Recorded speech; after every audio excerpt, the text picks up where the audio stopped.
Hi everybody, and welcome back to Around the Rock Sports. I'm Aaron Mary. I'm Anthony Clifford. And I'm Austin Agosti. Today we're going to show you guys exclusive interviews with women's basketball head coach Bobby McGraw and with men's basketball senior forward Vinny Lastly. We're also going to discuss the start of the women's softball season, as well as give you guys some info on upcoming indoor track events. So let's get started. Taking a look at the women's basketball team, the Rock Ladies return home on Wednesday, February 13th to face Mercyhurst University after a tough loss on the road against Seton Hill University. Guards Brooke Hinderleiter and Deja Quick were both responsible for 23 points as they defeated Mercyhurst 90-63. There was a strong supporting cast from the bench as Madison Johnson recorded 15 points and 8 rebounds, while Sierra Patterson followed behind with 14 points of her own and a season high of 5 assists. Defense turned to efficient offense seemed to be the key focus as the Rock held Mercyhurst just to 9 points in the second quarter. In collaboration with the Rocket, we had a chance to talk to head coach Bobby McGraw after the Rock came up short to Edinboro at home Wednesday evening. What do you think of the team's ability to hit three-pointers consistently? It goes down because she's our top perimeter threat, hands down. But we have enough when she's not on the floor to score in a variety of ways. So when she's not out there, we can still score. It just diminishes our perimeter threat because she's hands down our biggest threat out there.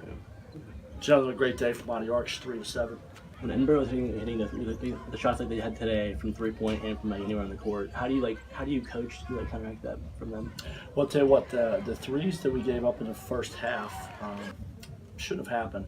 Jonte Walton is one of the best guards in this league, period. She's one of the best guards that's ever played in this league. With the numbers she puts up, she can get the rim, she can shoot threes. We need to make it more difficult on her in the first half, and we didn't. We did a great job in the second half. She had 6 3-pointers at halftime. She finished 6 of 12. She was 6 of 9 in the first half. But we talked earlier, that's not a team you can play one half. It's a dead heat in the second half. We tied them in the second half, but you go down, you're down whatever at halftime. It's a tough team to come back against. They're very well coached, and you got some great players. Mm-hmm. Speaking of them, as a tough team to play against, they could be your first round matchup in the PSAT tournament. How confident are you playing them again in a few weeks? Well, I'll tell you what we just discussed, when their best player, not their best player, Jonte and Michaela Barnes, who's a phenomenal player as well, they're real close in their average. Walton only scores 5 points in the second half. When we talked at halftime, she was the difference in this game. She had 20 at halftime, and we had such a deficit to overcome in the second half.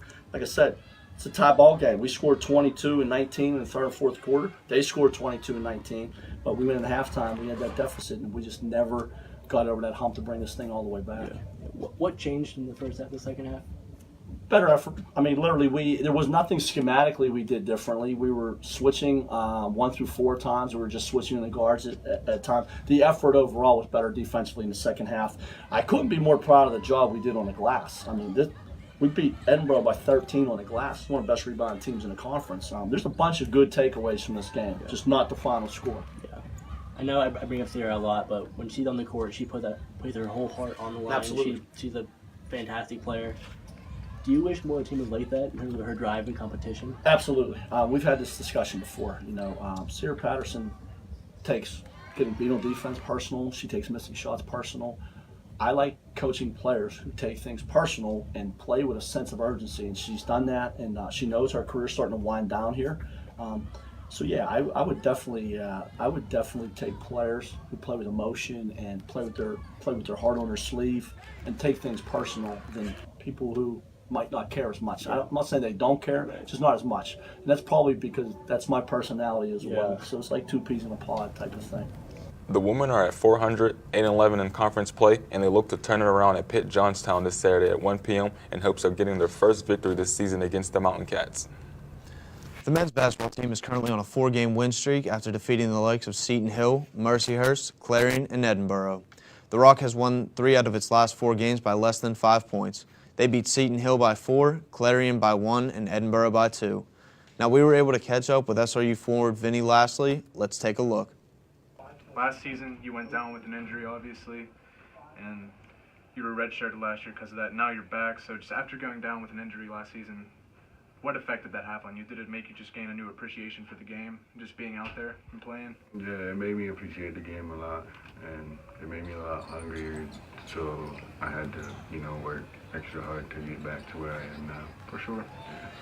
How was that rehab process? How did you get back to 100%? to be able to play this season? It was tough. I mean, any injury you come back from is hard to, and having knee surgery does a lot because knees, are a lot. Yeah, they can be tough. Basketball, but yeah, it was tough. It took longer than I thought it was going to take. I got through it though. Heading into your final season at the Rock, what was your mindset heading in? Obviously you came off the injury. What were your goals for this season?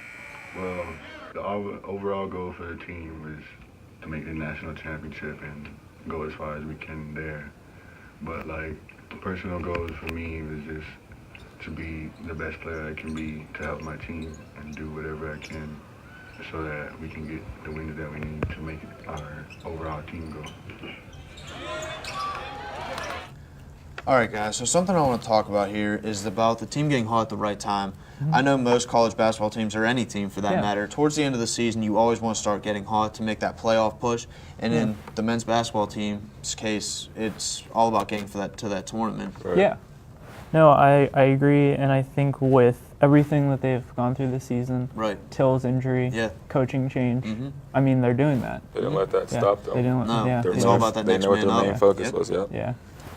Honestly, and then again, having a big man like Vinny Lasley, who has, as you can see from footage we have, is a playmaker and can get boards for you, set picks, do anything a big man should. Points, blocks. But he does it He does it on a consistent basis. Yeah, I mean, it's crazy because of his injury and everything last season. Him coming back and being such an important role for the team already. Right.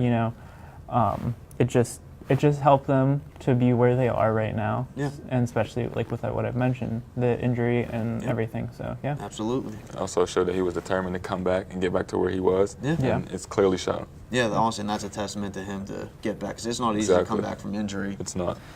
And again, one more thing I just want to touch up on briefly is winning games. It doesn't matter how many you win them by, as long as you do it. And it seems that Slippery Rock has been able to do it in crunch time when it counts the most. Mm-hmm. I mean, they're winning a lot of home games. I think that they only lost one this season. One. Yeah, so I mean, winning a lot of home games, and like you said, I mean, it could be by 1 point, it could be by 100. A win's a win. A win's a win, and this is when it matters. They're playing conference play, and it really matters for them. So, it does.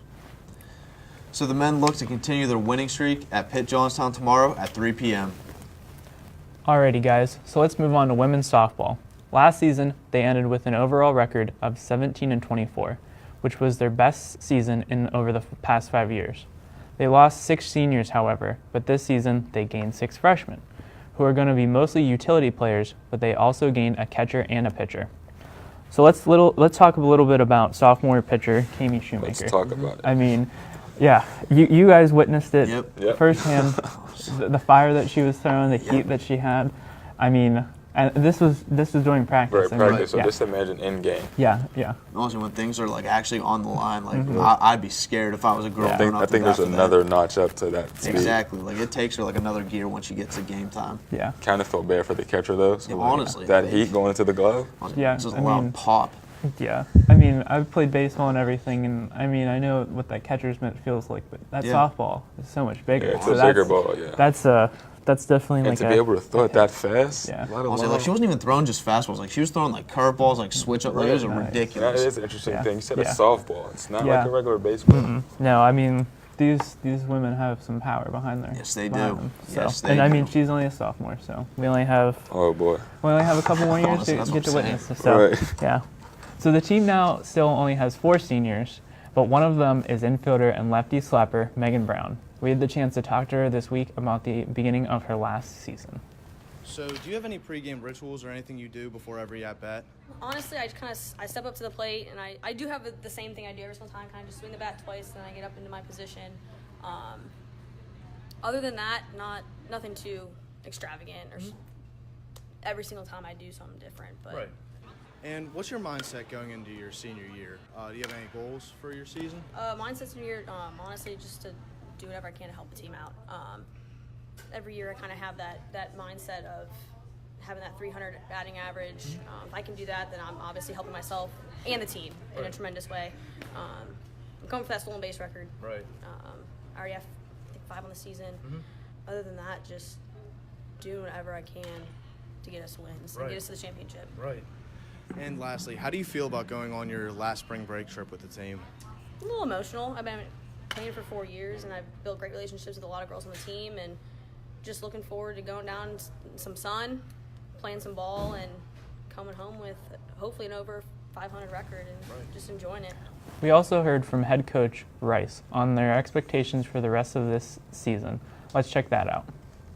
To win, have a winning season, you always want to be better than you were the previous year. So, I mean, the expectation is to be better. But without playing any games and not really having anything to go off of, it is hard to make an assessment. We've been inside. Our games played outside. There's a lot of factors that we're unable to assess this early in the season.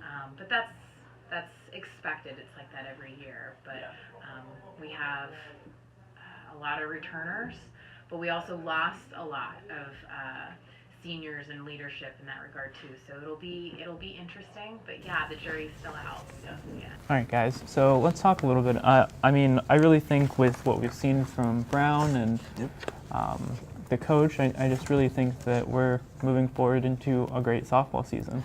Yeah, like the package we made, if that practice was any indicator whatsoever that they're going to improve, it would there's no way they would not, because they have, again, young people on their team and young competitors who are ready to compete at a high level. Right. Like, they don't act like freshmen, sophomores. Like that sophomore Kami Shoemaker that we were talking about earlier, way above. You would have thought she was a senior. You would have thought she was a senior. Well, yeah, that's the kind of that alone kind of gives me the mentality that they're gonna finish really good on top of the PSAC and stuff like that. Yeah, so, yeah. I agree. Alrighty, guys. So let's move on to indoor track, and this weekend the PSAC championships are happening. So nearly 70 members of the men's and women's indoor track team will be heading to Edinburgh University for the PSAC championship. The 2-day event will have all the top PSAC athletes performing. Also, more great news, JJ Oleo, and senior shot put and weight thrower, and Caitlin Bosniak, freshman high and long jumper, won Rock Athletes of the Week. So let's just highlight on that first. I seen a familiar name on there. Yeah, I mean, with JJ, JJ is just incredible. I mean, he's entering his final lap of indoor, even though he's a thrower, but he's coming close to the end with everything, and I mean, he's just getting closer and closer to that national and career mark. Keeps going. Yeah, and it's cool about this story, and it's unique. It seems like it's come full circle because JJ, like you said, is ending his indoor career, but Caitlin, on the other hand, is literally just starting. Yeah, she's just getting starting. I mean, you see, she's a freshman. Freshman? Yeah. Freshman. And with her performance last week, we had JJ and Courtney and Maddie all hit national marks for their for shot put, and then for the women for pole vaulting. Yeah. But Caitlin was .02 off of hitting a national mark as a freshman. As a freshman. So like I'm talking like this tournament takes place not in this state. Like you travel. This is NCAA. Right. And I mean, look at how close that she is alone. And I mean, she still has this weekend. So does JJ. I just think that it's just crazy what these women and men have done this season. I just have to say that. She's a freshman. Yeah. That's crazy. Yeah. That is crazy. I don't know. That to me is just one of the things that is hanging like really high for her. Right. And then to bring 70 members from Sudbury Rock, that's impressive to bring 70. Yeah, I mean, it's going to be multiple buses. Yeah, also going to be a lot of gas. They're gonna need some buses, and that's not even counting coaches and stuff. And I mean, they're all looking forward to this great opportunity. I know that they've performed multiple times at Edinburgh this season, and they like going and performing there. They've had a lot of success there so far. But this is the top of the top. They're going to be playing against the top athletes, and this is it. I mean, Maddie and Courtney have only been the only two that have secured their spot to go to nationals next weekend. But JJ is right there, and I mean, who knows? Caitlin's right there too. Exactly. You know? I mean, I'll be looking forward to seeing the results of this and seeing how everything turns out. Yeah, me too. So good luck to them, and Well, that's all we have for you guys this week. Be sure to tune in next time on Around the Rock Sports.